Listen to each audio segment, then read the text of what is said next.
Her voice sounded like it wasn't a life collapsing outside the window, but just a bit of rain starting to fall. Calmly, almost cheerfully, she announced that she was done pretending and that she had a new man now. He'd be coming over, might even spend the night sometimes. And then, like nothing had happened, she poured herself a glass of wine, waiting for the yelling, the breakdown, any sign that she'd broken him. But instead, silence. A silence with something unsettling just beneath it. He didn't yell, didn't accuse. He simply took a sip of his coffee, as if they were discussing the weather. Nothing more. She thought she'd won. But she didn't realize the game was already over. She wasn't the mistress, the victor, or the one in control. She was a pawn in a meticulously crafted plan. Every move she made, every lie, every smug look, every illusion of impunity had been predicted and allowed. She believed she was tearing him apart, but he had been dismantling her for a long time. Now he was reclaiming everything she tried to steal.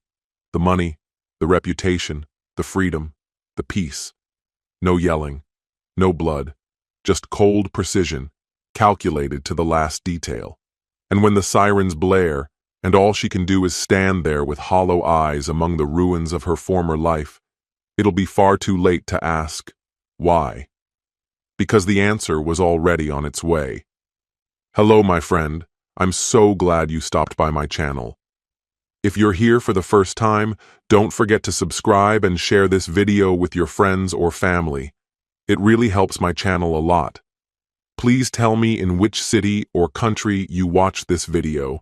I value every one of your comments. So let's get started.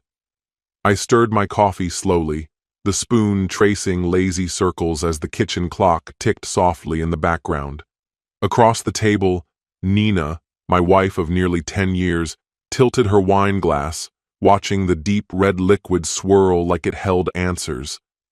That smug smirk she wore, it had practically become her new default. She thought I hadn't caught on, but I had. She leaned back in her chair with the air of someone who believed she'd already solved the mystery sitting across from her. And then, as casually as someone commenting on the weather, she dropped the bomb. "I'm done faking it, Damien," she said with an unsettling cheerfulness. "I've been seeing someone. His name's Jasper. He'll be staying over sometimes." I gently set my cup down. No raised voice, no theatrics. Nina stared, waiting. She expected something loud, maybe a meltdown, desperate pleading, a shattered mug. But I simply took another sip. "That's it?" she asked, frustration creeping into her tone. I dabbed the corners of my mouth with a napkin and gave a short nod. "Appreciate the heads up." Her smile faltered, just a fraction. That calm wasn't in her playbook. "You're seriously fine with this?" she pressed. I stood, picked up my plate, and carried it to the sink. "You've made your choice, Nina. Why would I stop you now?" I could feel her glare burning into my back as I rinsed the dish, but I didn't bother to turn. There was no point. Truth was, I'd known about Jasper for a long time. She believed she was a grandmaster in some relationship chess match. What she didn't realize was the board had been mine from the beginning. I set the stage, moved the pieces, and wound the clock. I dried my hands, grabbed my keys, and gave a final glance over my shoulder. "Enjoy your evening." She didn't answer. That was the last moment she thought she had the upper hand. When Nina made her so-called revelation, she thought it would break me. In truth, the collapse had already happened. She just hadn't noticed the wreckage at her feet.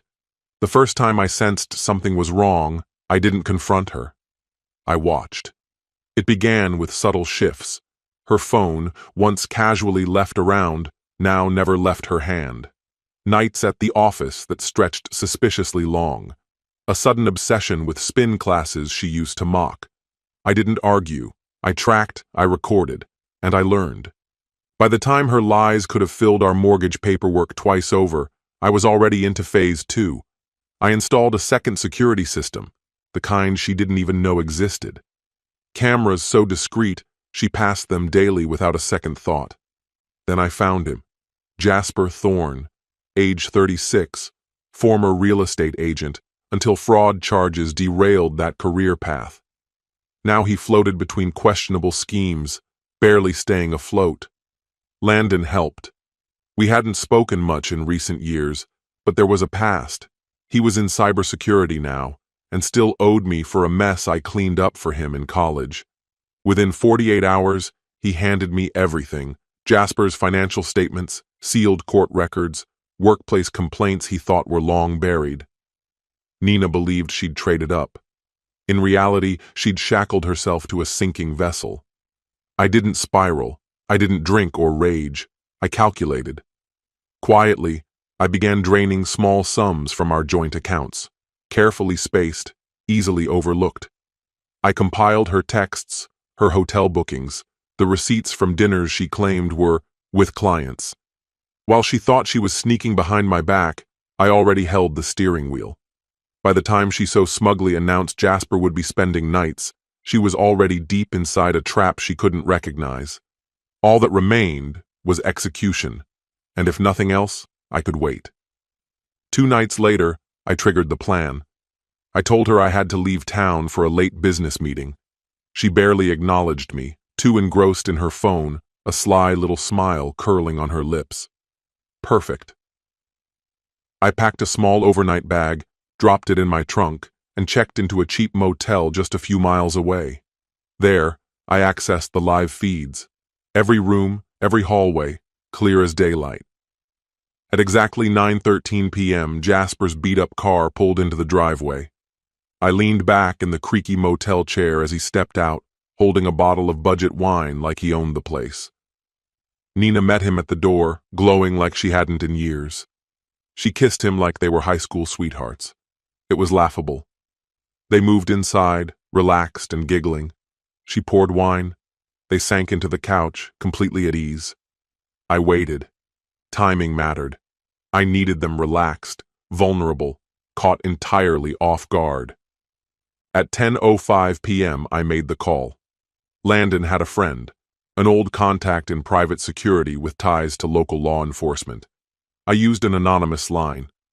Jasper Thorne, currently at this address, violating probation, prior fraud offenses. Landon's guy ensured it got fast-tracked. By 10:27 p.m., flashing lights flooded the street. Nina leapt to her feet, wine spilling everywhere. Jasper struggled with his sneakers, barely managing to slide them on before the front door exploded inward with a thunderous bang. "Jasper Thorne! Freeze! Hands where we can see them!" a commanding voice thundered. He stood paralyzed, eyes wide, stunned like an animal trapped in high beams. Nina shrieked as 2 officers stormed in and tackled Jasper to the floor. I shut my laptop with care, slid the motel room key into my pocket, and stepped into the chilled night air. A few minutes later, I turned the corner onto our street, just in time to see Jasper being led out in cuffs. Nina spotted me through the flashing lights and confusion. Her expression twisted, rage clashing with dread. "You!" she screamed, voice cutting through the commotion.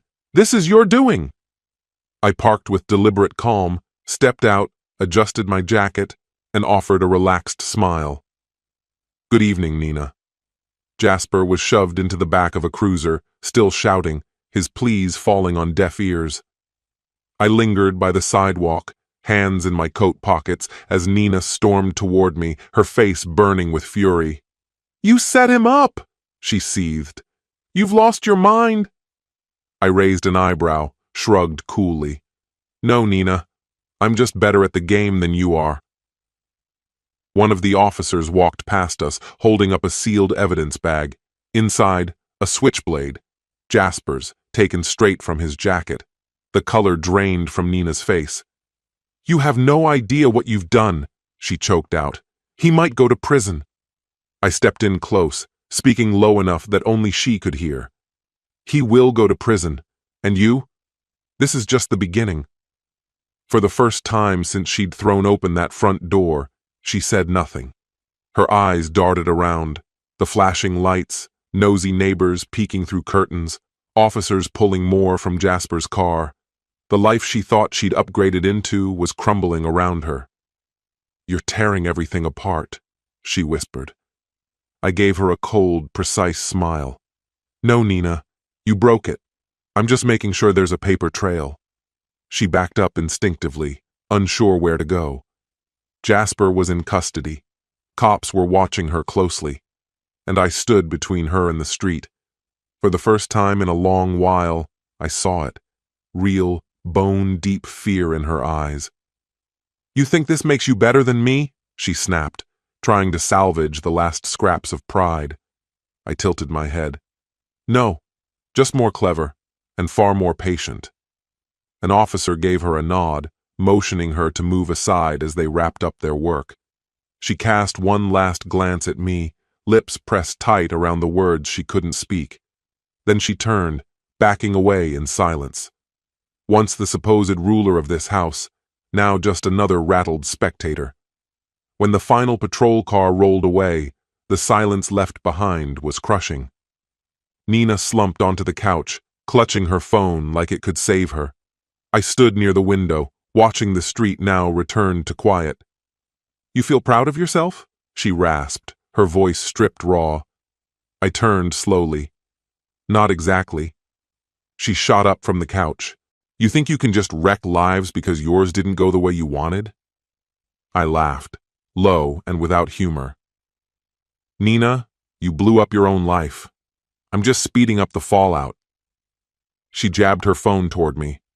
"I'll get a lawyer. I'll sue for half. You act like you're untouchable, but you're not." I walked calmly to the side table, picked up an envelope and dropped it in front of her. She hesitated, then tore it open. Her eyes scanned the papers, then stopped cold.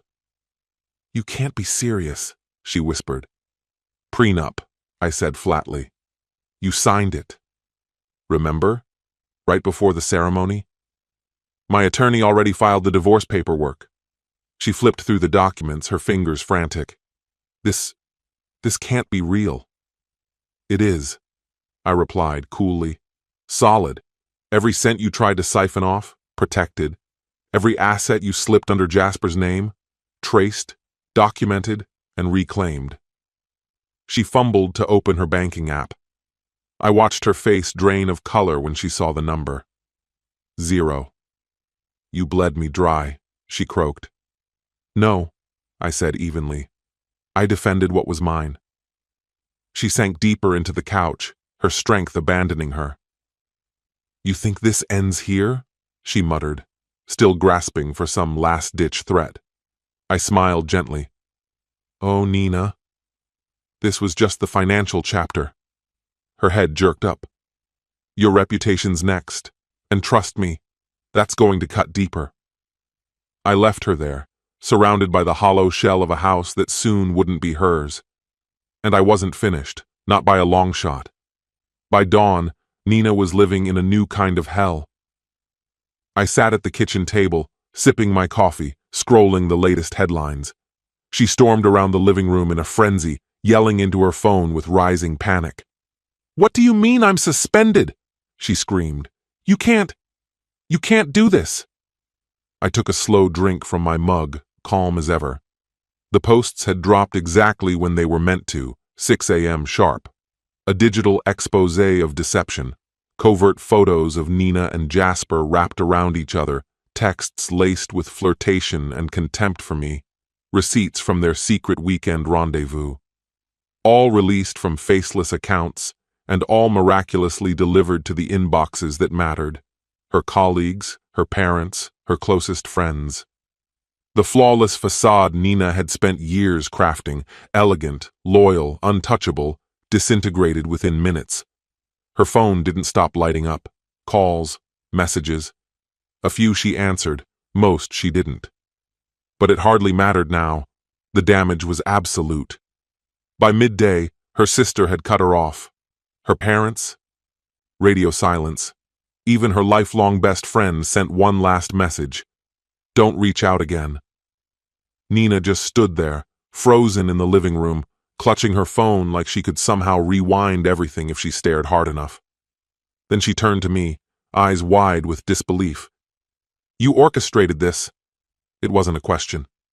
I tilted my head, expression unreadable. "Actions have consequences." "You've just never dealt with yours before," she snapped, her voice cracking. Tears were building now. But I felt nothing. No guilt, no pity. This wasn't cruelty. This was correction.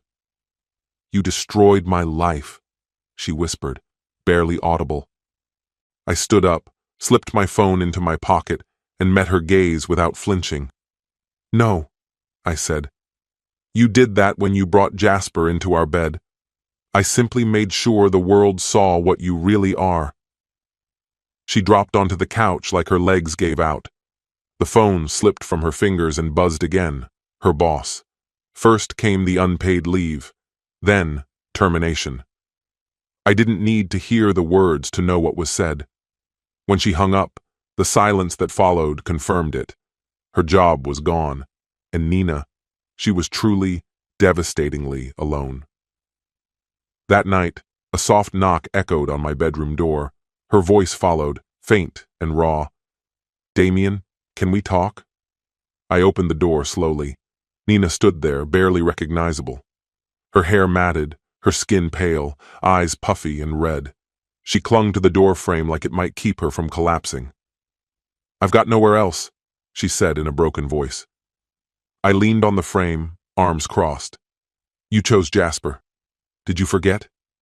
Her lips trembled. "He won't answer me. He's gone. Everyone's gone." I let the silence settle between us. "I made a mistake," she cried, voice trembling. "I was so stupid. I actually believed he loved me." My expression didn't change. "And you assumed I'd be here, waiting. What? Grateful you finally figured it out?" She shook her head, desperate now. "I didn't mean for this to happen. I'm sorry. Truly." I held her eyes for a long moment, just long enough for hope to flicker in hers. Then I said, quiet but resolute, "That's not my burden." I began to close the door. She lurched forward, grabbing the edge with shaking hands. "Damien, don't! Please, don't leave me like this!" One by one, I uncurled her fingers from the door. "No, Nina, you did this. You just never thought you'd have to deal with the fallout." She crumpled to the floor outside the door, sobbing, but I didn't stay to watch. I shut the door softly, locked it, returned to my bed, and lay down. And for the first time in what felt like forever, I slept, deeply, peacefully. She had made her choices. Now she could live with them, alone. A week later, the house was mine again. She vanished sometime in the afternoon, took what little she had left, and disappeared. No message, no note, nothing. That evening, I stood in the living room as golden sunlight spilled across the hardwood floor. The quiet was perfect. No false smiles, no buried secrets, just calm.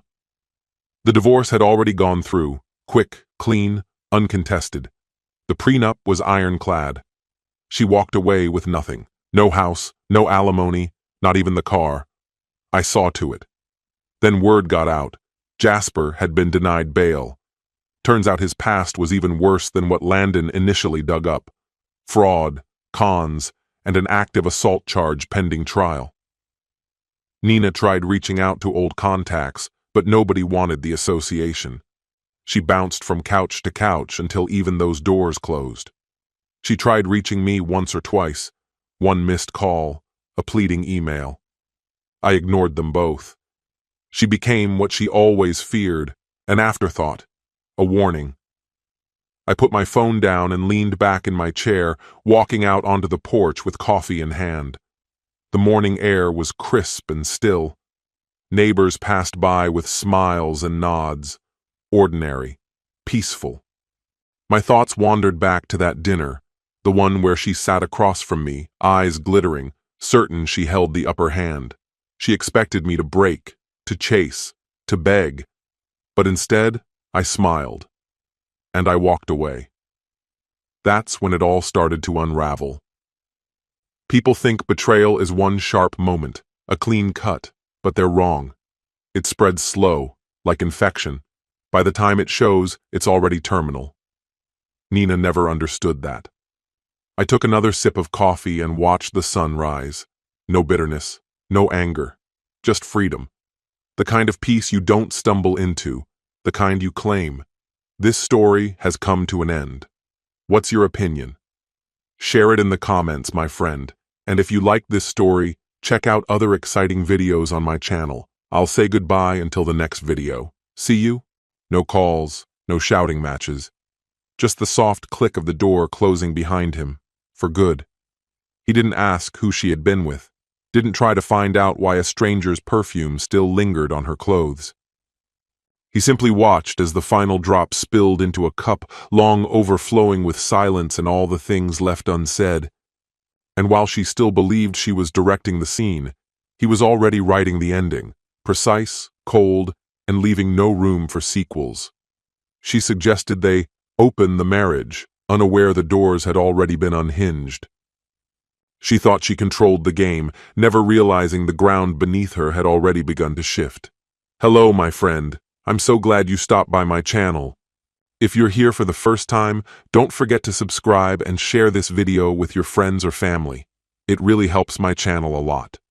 Please tell me in which city or country you watched this video. I value every one of your comments. So let's get started. Alone in the stillness of my apartment, with only the echo of my thoughts to keep me company, I sat trying to unravel how I had missed the signs. I should have recognized it sooner, like the way she chuckled lightly, almost dismissively, at a stranger's message during dinner. But back then, all I could see was the woman I had once stood against the world to protect. My name is Darren Harlow. What follows is a recounting of how the woman I believed would stand beside me forever dismantled everything I valued, and how I clawed my way back from the wreckage she left behind. This didn't begin with betrayal. It started with awe. The first moment I noticed Sierra, she wasn't doing anything extraordinary. She was quietly leaning over the counter of a small, cozy bookshop cafe, letting her fingers trail over the cracked spines of aged novels. Her jacket hung off her shoulders, too large to be hers, and her hair was carelessly tucked under a beanie. But it wasn't her style that caught my breath. It was the intangible energy around her, like she held some unspoken secret you had to earn the right to discover. It was Lena, my closest friend, who finally introduced us. I'd been pestering her for weeks about the mysterious girl with the ocean storm eyes and soft grin I'd seen in her Instagram photos. She dodged my questions until one weekend, she gave in. She invited us both under the guise of needing a second opinion on a birthday gift for her sister. The second Sierra turned when she heard Lena call her name, everything inside me shifted. One look at her, and I already felt like I was in too deep. That hour in the store was mostly spent pretending to shop, sneaking glances, and exchanging awkward, charming dialogue. By the time Lena made an early exit, Sierra and I had settled at a quiet corner table, two untouched coffees cooling as our conversation wandered from light-hearted nonsense to raw sincerity. From there, it unraveled like a dream.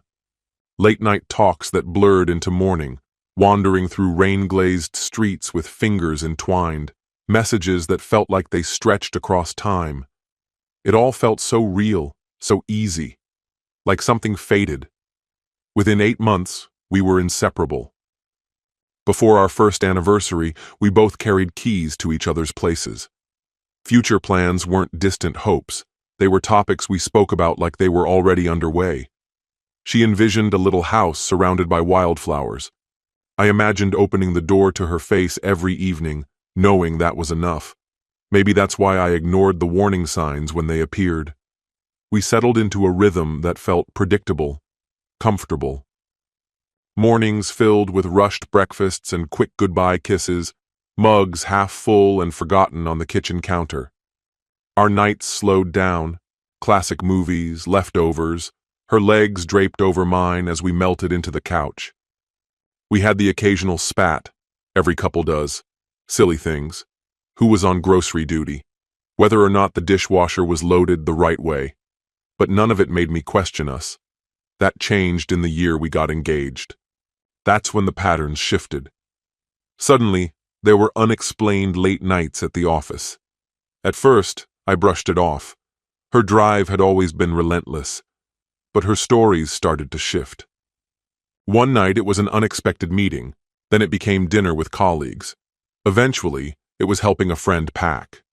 Each new reason veered slightly further from the last. I wanted to trust her.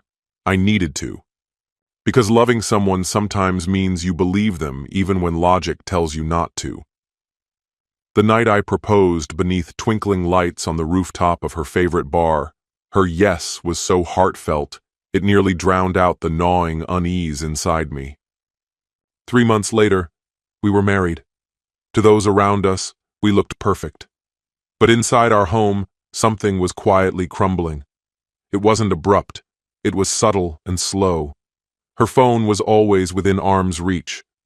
She'd take it with her to shower, silencing notifications. Her laughter became rare, her smile forced. And when I tried to meet her eyes, she turned away. The connection we once shared without trying now felt like a performance. When I reached for her, she gave excuses. I'm exhausted. Work has been crazy. I just need space. I kept trying to believe her, and for a while I did. But there are some betrayals that don't need words. You feel them before you ever know them. Then came the night she said she'd be working late. Again. On a whim, I decided to surprise her. I picked up a bag of pastries she loved and drove across town, nerves buzzing beneath my skin. The office parking lot was empty. Her floor was dark. I asked the night security guard if she was still inside, and he looked at me confused. Most of the staff had gone home hours ago. I got back in my car and drove aimlessly, trying to conjure up a reason that made sense. Maybe she went out for coffee. Maybe she was at another branch. But deep down, I already knew. Hands trembling, I opened the GPS tracker we'd installed on our cars long ago as a joke about trust. Just a relationship thing, we'd said. No big deal. Her car wasn't at the office. It was parked outside a cheap motel just off the highway. A cold wave swept through me. I didn't knock. I didn't walk in. I didn't need to. The blow didn't come from what I might have witnessed behind that door. It hit harder than anything I could have seen. I drove home in utter silence, the kind that amplifies everything. Each memory played like a reel in my head. The laughter, the whispered affections, the soft declarations of love, all of it now steeped in a bitterness I couldn't swallow. Sierra came in after midnight, disheveled and reeking of a cloying scent that wasn't hers. Her makeup was smeared, her excuse was laughable, some emergency at work, meetings that ran too long. I didn't argue. I gave a small nod and a hollow smile. That night, I made a quiet decision. I was done fighting for someone who had already surrendered. I wouldn't grovel for loyalty from a woman who had already assigned my place to another man. If something had to burn, I'd be the one striking the match, and I'd make sure she saw the flames. The days that followed were a performance, and she played her part with disturbing ease. She strolled around the apartment like an actress in a play she thought she'd written. Lipstick-smudged mugs stayed on the counter. Her coat was tossed over the couch like a prop. She hummed lightly as her thumbs raced across her phone screen, always texting, endlessly detached. I let her keep going. I didn't interfere. I simply withdrew, silently watching from the shadows of my own life. No outbursts. No dramatic confrontations. Only quiet, deliberate steps. My first move was financial. I funneled all the money from our shared savings into a private account she had no idea existed. I masked every transfer to look routine. Utilities, maintenance, portfolio shifts.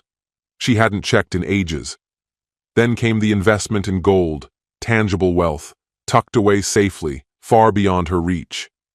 I was preparing for the fallout, and I wasn't about to let her walk off with anything she hadn't earned. By day, I kept up appearances, claimed I had meetings, left early, returned late. I needed the space. Some nights, I checked into budget motels in nearby towns. I needed the physical distance to match the emotional void. It reminded me that the separation wasn't just internal anymore. It was real, concrete, irreversible. If she noticed, she didn't let on. Or maybe she noticed and simply didn't care.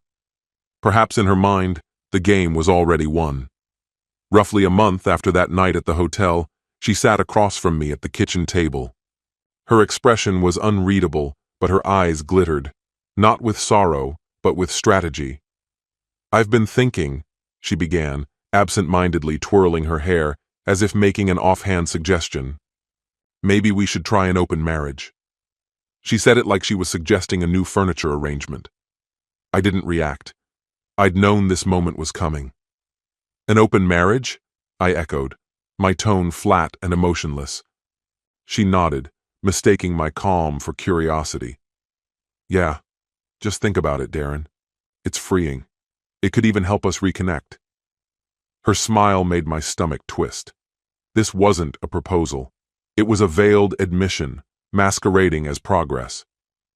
I leaned back and really looked at her, the same woman who used to press soft kisses to my skin in the early morning light, who once shared her dreams with me in whispers before sleep. Now, she was just another person with my surname. I smiled, slowly, intentionally. "You're right," I said. Her face brightened with hope. "You're right," I repeated. "Freedom is exactly what we need. How about we begin tonight?" She paused, confused. "What do you mean?" Without a word, I walked to the counter and slid an envelope across the table. Inside, a full set of divorce papers, already notarized, ready for her to sign. Her hands trembled as she opened it. "You're free, Sierra," I said, my voice quiet but firm. Truly free. The fallout was instant. First came disbelief. "That's not what I meant. We don't need to end it. We could just explore." Then came rage. "You're overreacting. You're destroying everything." Finally, the tears. "I still love you. We can fix this." But I didn't move. I stood still, arms crossed, face unreadable. Some things, once fractured, stay that way, and trust is one of them. No apology, no promise, no well-timed sob could put the pieces back together. That part was already gone. In the weeks that followed, she tried every tactic. Emails filled with twisted half-truths. Late-night voicemails, her voice breaking and slurring as she pleaded for a second chance. She even appeared at my temporary apartment, takeout in hand, wearing that old hoodie of mine she used to steal. I never once engaged. I didn't argue. I didn't break down. Instead, I forwarded every message to my lawyer. Each voicemail, every email, every handwritten note slipped under the door, documented and filed. Not for revenge, for closure. Because when someone betrays your heart, the true victory lies in never allowing them to do it again. While she unraveled, I focused inward. I threw myself into work. Long hours, unrelenting deadlines, unwavering precision. Pain became my fuel. Before dawn, I was already at the gym, pushing my body harder than I ever had, using the sweat to silence the ache inside. I reconnected with old friends, people who had quietly noticed my change long before I had the courage to face it. But more than anything, I learned how to exist without her. At first it was terrifying, silent evenings, lonely weekends, laughing with no one around to hear it. But over time, something became clear. Being alone is infinitely better than begging for love from someone who treats you like a burden. The final wound wasn't loud. It came quietly, like a breath held too long. The man Sierra had risked everything for, the one she'd tried so hard to keep secret, walked away, not long after their affair became her reality. I heard about it through mutual friends. 2 months, that's all it lasted. He said she needed too much. Carried too many cracks, wasn't whole. There was a cruel symmetry in that, but I didn't gloat. I didn't reach out. She'd long been exiled from the space she used to occupy in my mind. Sierra assumed the worst had already passed when I packed my bags and left. She thought the silence that echoed through our former home was her punishment. What she didn't see was the far more precise storm I was building, slowly, deliberately, beneath the surface. While she cluttered my inbox with texts begging for one final talk, I was in quiet conference rooms with lawyers, real estate agents, and money managers. I wasn't just ending a marriage. I was removing her from every crevice of my existence. My first move was calculated. There was a loft downtown we once visited together, the one she vowed would be her sanctuary once we split. I bought it through a dummy corporation. My name stayed hidden. She applied for it, certain it was meant to be hers, only to receive a courteous decline. Already sold, they said. Not available for rent. She never knew the buyer had been me.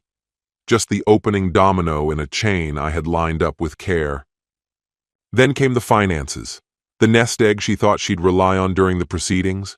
Moved, locked, completely legal. Our shared credit cards, canceled. The utility bills, quietly transferred to her name before I stepped out the door. What she thought would be a manageable transition became a slow crumble, her foundation slipping away, piece by piece, without a single word from me.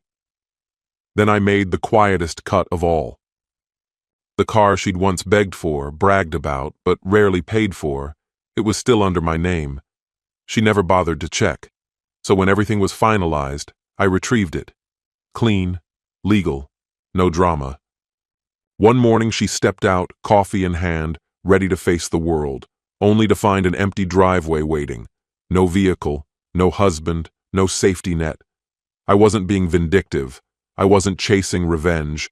I was standing firm. She made her choices. I let the consequences catch up, and while she unraveled, I began to reclaim my own life. The air began to feel clearer. I returned to morning runs, my weekends filled with people who actually saw me, people who laughed with me, dreamed with me.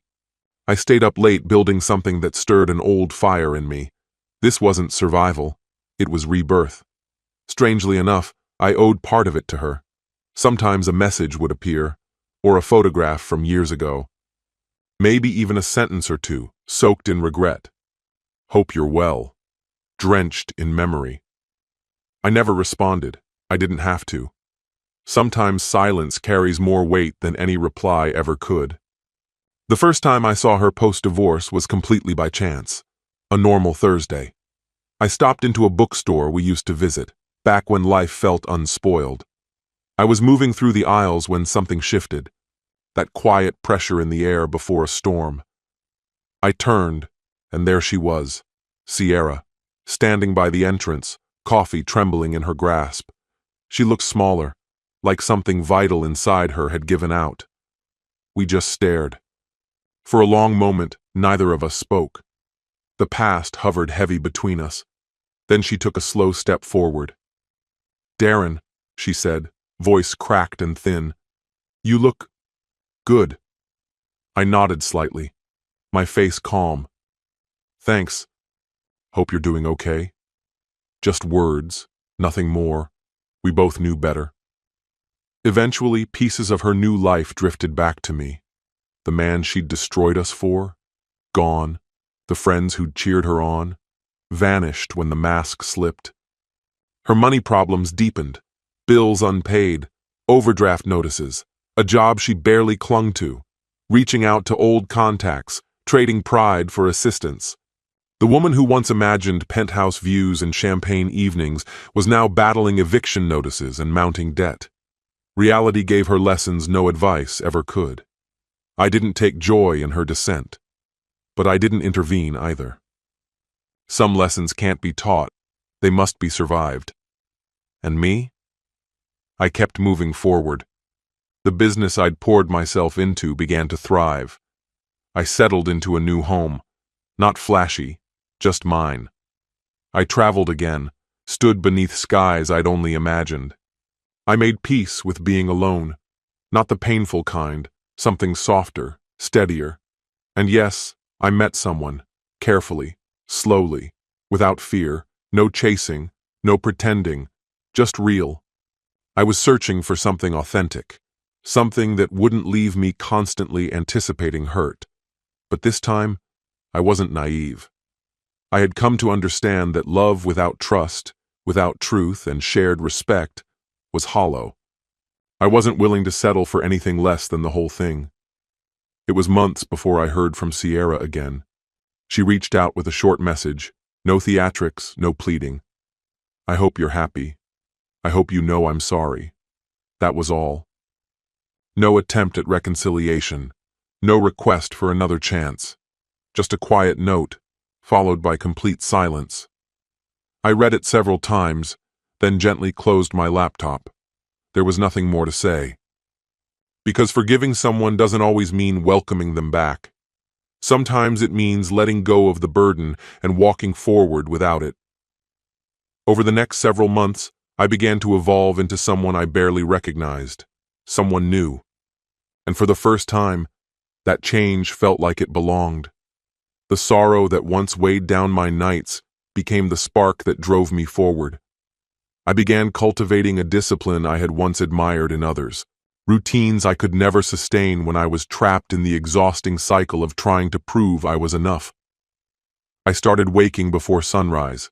My work became sharper. I navigated life with a calm I never thought I'd possess. I wasn't running from what had happened anymore. I was heading straight toward the man I was meant to become.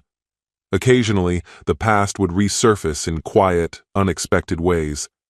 A familiar scent wafting from a cafe would bring back memories of the cinnamon pastries she used to love. A song from those endless car rides would play on the radio, and I'd pause. Sometimes I'd catch a glimpse of auburn hair in a crowd and feel my chest tighten, until reality gently pulled me back. But those memories no longer stung.